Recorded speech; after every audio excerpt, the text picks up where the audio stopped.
안녕하십니까, 최보람입니다. 1961년 여름에 처음 씨앗을 뿌린 주가 조작 사건의 중심에 있던 인물 윤흥상은 철저한 증권 전문가였습니다. 좀 더 구체적인 역할까지 감안해서 그 일을 표현한다면 철저한 증권 투기꾼이었다고 볼 수 있습니다. 그런 그가 5.16의 귀역들과 손을 잡은 건 순전히 돈을 벌고 싶어서였습니다. 그런가 하면 윤흥상과 손을 잡은 중앙정보부 사람들은 정치자금을 마련하기 위해서였습니다. 그 양자의 은밀한 합작, 과연 어떻게 진행됐을까요?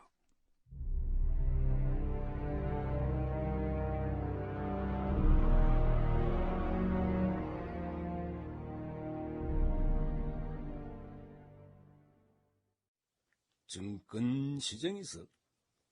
예.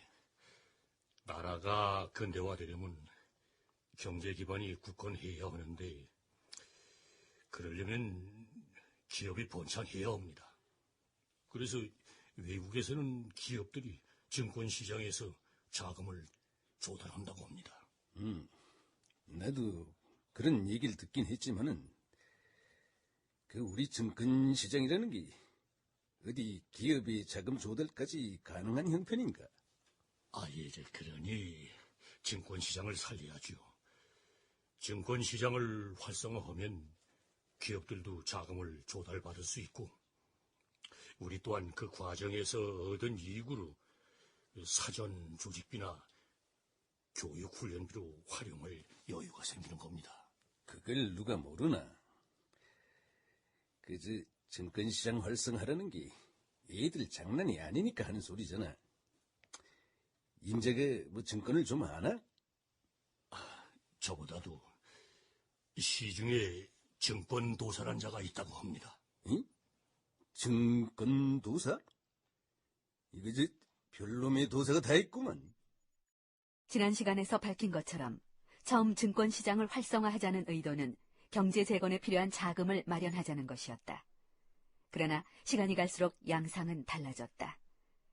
증권시장이 경제 재건 노력과 멀어지는 대신 공화당 사전조직 구축과는 가까워지고 있었다. 물론 그 맨 꼭대기에는 김종필 중앙정보부장이 있었다. 훗날 증권파동의 주역 강성원이 남긴 증언. 공화당 사전조직의 초기부터 가장 어려운 문제는 자금 조달 문제였다. 김종필 씨는 사전조직을 맡게 된 참모들에게 자금 문제를 걱정했다. 그래서 자금 조달 방법을 여러 가지로 연구하던 중에 증권시장을 육성해 산업화를 위한 자금 조달을 뒷받침하면서 정치자금도 염출할 수 있으리라고 판단한 것이다. 이런 계획을 상부에 올렸더니 10월부터 정당 사전조직도 착수하고 자금도 그런 방식으로 빌어서 쓰는 것이 좋겠다는 승인이 난 것이다. 그런 과정을 거치면서 공화당 창당의 큰 그림도 속도를 내기 시작했다. 사전조직에 필요한 자금은 자체에서 조달한다는 방향으로 가닥을 잡았고, 그 자금 조달의 창구가 바로 증권시장이었던 것. 대외 업무는 중앙정보부의 강성원이 맡고, 윤흥상은 주식시장에 직접 참여해서 자금 조달을 맡았다. 중앙정보부의 든든한 자금과 권력을 도우미로 두게 된 증권 조작의 귀재 윤흥상. 그는 1961년 연말에 분주한 송년 분위기에서 본격적으로 움직이기 시작했다. 아지트는 사고이 호텔 608호실. 들어와요. 안녕하십니까. 정주원입니다. 어이구, 크리스마스 선물이 오셨네. 정서령, 어서 오시오. 예, 윤흥상 사장님이시죠? 아이고, 그래요. 제대로 찾아오신 거예요. 우리 강성원 소령한테서 얘기 많이 들었습니다. 그 출중한 능력, 나라를 위해서 멋지게 한번 써보십시다. 별 말씀을 다 하십니다. 많이 도와주십시오. 중앙정보부 관리실장 정지원 소령. 같은 중앙정보부 행정관 강성원 소령과는 절친한 동료다. 그는 강성원의 중개로 윤흥상과 한 배를 타게 됐다. 요즘 증권시장에서 한창 뜨고 있는 인기주가 있어. 어디 겁니까? 한전주요. 한국전력 주식 말입니까? 우리가 그걸 손에 넣으면 됩니다. 근데 그 주식을 어디서 가지고 있는지를 알아야... 그 상당 부분 주식을 농협이 가지고 있습니다. 농협이라... 농협에서 그걸 빼내기만 하면 되는군요. 조건은 어떻게 되는 거죠? 시중가보다 절반 정도 싸게 팔게 하면 되죠. 그럼 그 돈으로 증권시장을 움직여서 필요한 자금은 넉넉히 만들 수 있습니다. 정말 그렇게 됐으면 좋겠습니다. 그런데 농협에 있는 한전 주식을 어디로 빼내죠? 빼낼 곳을 만들어야죠. 자, 이거. 통일증권 설립계획안... 세수를 담을 부대가 있어야죠. 바로 그겁니다. 저하고는 아주 손발이 잘 맞는 친구가 있어요. 홍병준이라고. 그 친구가 같이 움직일 겁니다. 기대가 되는군요. 오, 기대를 하셔야지. 그렇고 말고요. 근데 내가 강소령한테 부탁했던 건... 예. 여기 있습니다. 확인해 보시죠. 뭐 확인까지야. 아무튼 잘 해보십시다.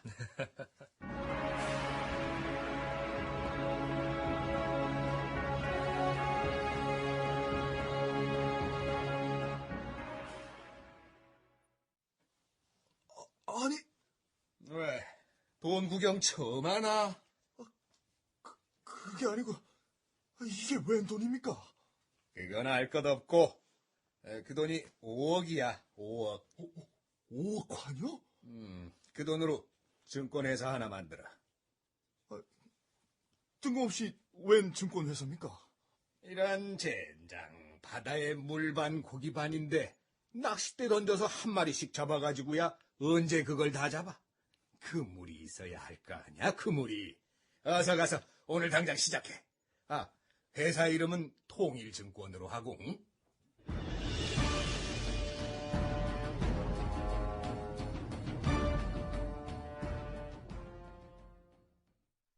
그 당시 증권회사로서 갖추어야 할 자본금은 2천만 원에서 3천만 원이었습니다.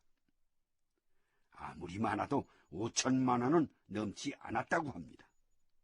그런데 윤흥상이 홍병준에게 건넨 돈이 그보다 10배인 5억 원이었습니다. 물론 이 돈은 중앙정보부 관리실장인 정지원 소령이 마련한 것이었습니다.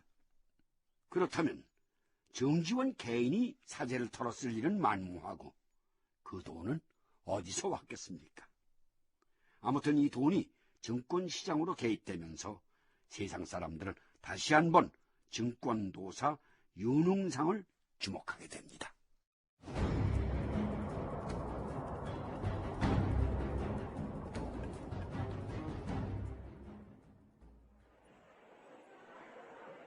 장 사장, 윤흥상 씨 얘기 소문 좀 들어봤어. 지나가는 길에 얼핏 들어는 봤는데 어떻게 된 얘기요? 요즘 증권을 엄청나게 사들인다고 합니다. 그래요?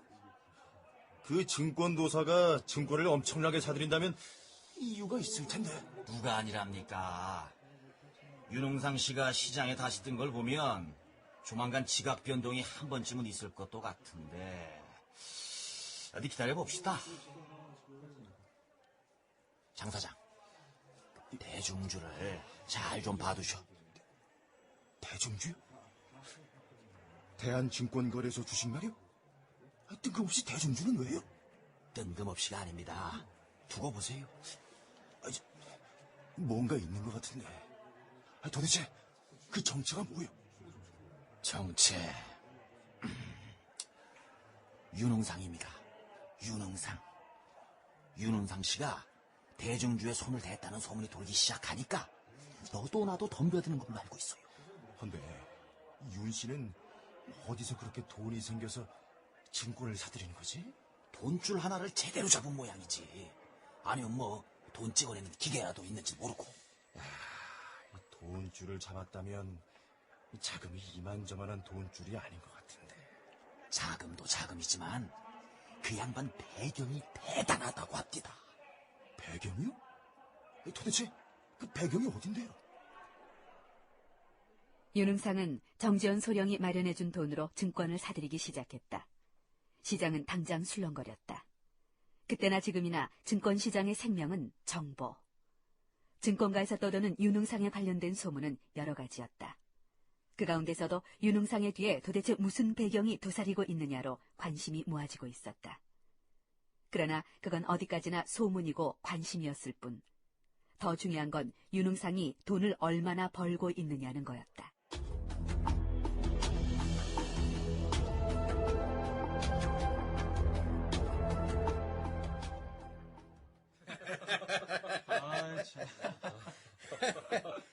이 증권도사가 컴백해서 첫 마수거리를 하는데 30억 환 정도는 돼야 하지 않겠어? 아닙니다. 저희는 정말 상상도 못한 일입니다. 30억 환이라뇨. 윤 선생님 정말 대단하십니다. 네. 처음 윤 선생님께 5억 원 드릴 때만 해도 이 정도로 성과가 좋을 줄은 전혀 몰랐습니다. 너무 흥분들 하지 말아요.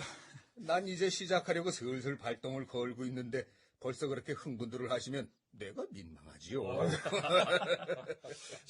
윤 선생님, 어떻게 되든 저희는 윤 선생님을 최선을 다해서 모시겠습니다. 도와주십시오. 뭔 별 말씀들을. 그 앞으로도 절 좀 많이 도와주십시오. 그러면 우리 세 사람도 살고 나란 일도 잘 될 겁니다. 정보부 요원으로부터 든든한 자금 및 권력의 뒷받침을 확보한 증권 조작의 귀재 윤흥상. 그는 1962년 초에 자신의 증권회사를 통해서 대증주, 즉 대한증권거래소 주식을 사들이기 시작했다. 액면가 50전이던 대증주는 일환 17전으로 거래되고 있었는데 윤흥상의 매입 작전으로 곧 2환선을 넘긴다. 윤흥상은 5억 5천만 주를 사들였을 때 팔아버렸다.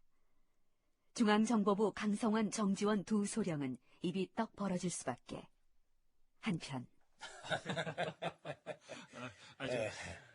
근데 윤 선생님, 우리끼리 얘기입니다만 여기 있는 우리 정소령은 재건 동주의 비밀 조직 사무국의 관리부장이 될 사람입니다. 참, 재정을 담당하게 됐다면서요? 예, 그렇습니다. 그래서 특별히 좀 더 신경을 써주십사 말씀을 드리는 겁니다. 특별히 좀 더 신경을 써달라. 돈을 좀 더 벌게 해달라는 얘기 아니요. 그야 우리는 이미 한 배를 탔으니 걱정이 없어요. 다만 뭡니까? 아시겠지만 이 작업은 철저한 비밀로 해야 합니다. 내가 최근에 이 호텔방을 아지트로 동일증권이다, 일흥증권이다, 증권회사를 세우고 움직이는 것도 철저한 비밀 유지를 위해서예요. 네, 알고는 있습니다. 그래서 말인데 앞으로 우리가 서로를 부를 때도 가명을 쓰도록 하십시다. 가명을요? 그렇소. 앞으로 절 만날 때는 항상 강성원 소령은 홍 사장으로, 정지원 소령은 박 사장으로 합시다. 그럼 제가 홍 사장이 되는 겁니까? 강소령. 네. 이건 아이들 소꿉장난이 아닙니다. 네. 다만 몇 푼 따먹으려고 하는 투전판도 아닙니다. 자칫 잘못하면 나라 경제를 파먹은 벌레로 낙인 찍힐 수도 있는 고도로 위험한 일입니다. 알고 있습니다. 이 윤흥상이가 다시 돌아와서 증권을 만지작거리고 있다는 것도 기적이거니와 나란 일하는 두 분들과 손을 잡은 것도 기적 같은 일이죠. 난 지금까지 나 개인의 영달만을 위해서 증권 투자를 해온 사람입니다. 헌데 여러분께서 날 이끌어 주신 겁니다. 내 평생 마지막이다 생각하고 나라를 위해서, 우리 경제를 위해서, 머지않아 대한민국에 들어설 새로운 정치 세력을 위해서 작은 밑거름이나마 된다면 여한이 없겠다는 겁니다. 윤 선생님, 감사합니다. 저희도 성심성의껏 도와드리겠습니다. 고맙소. 홍 사장. 예? 박 사장. 예? 중앙정보부의 강성원, 정지원, 아니 홍 사장과 박 사장. 두 청년 장교는 나름대로 나라를 위해 큰 공을 세우고 있다고 확신했을 것이다. 그게 또 다른 누군가의 눈에서는 피눈물을 나게 할 위험한 일인 줄도 모르고 말이다.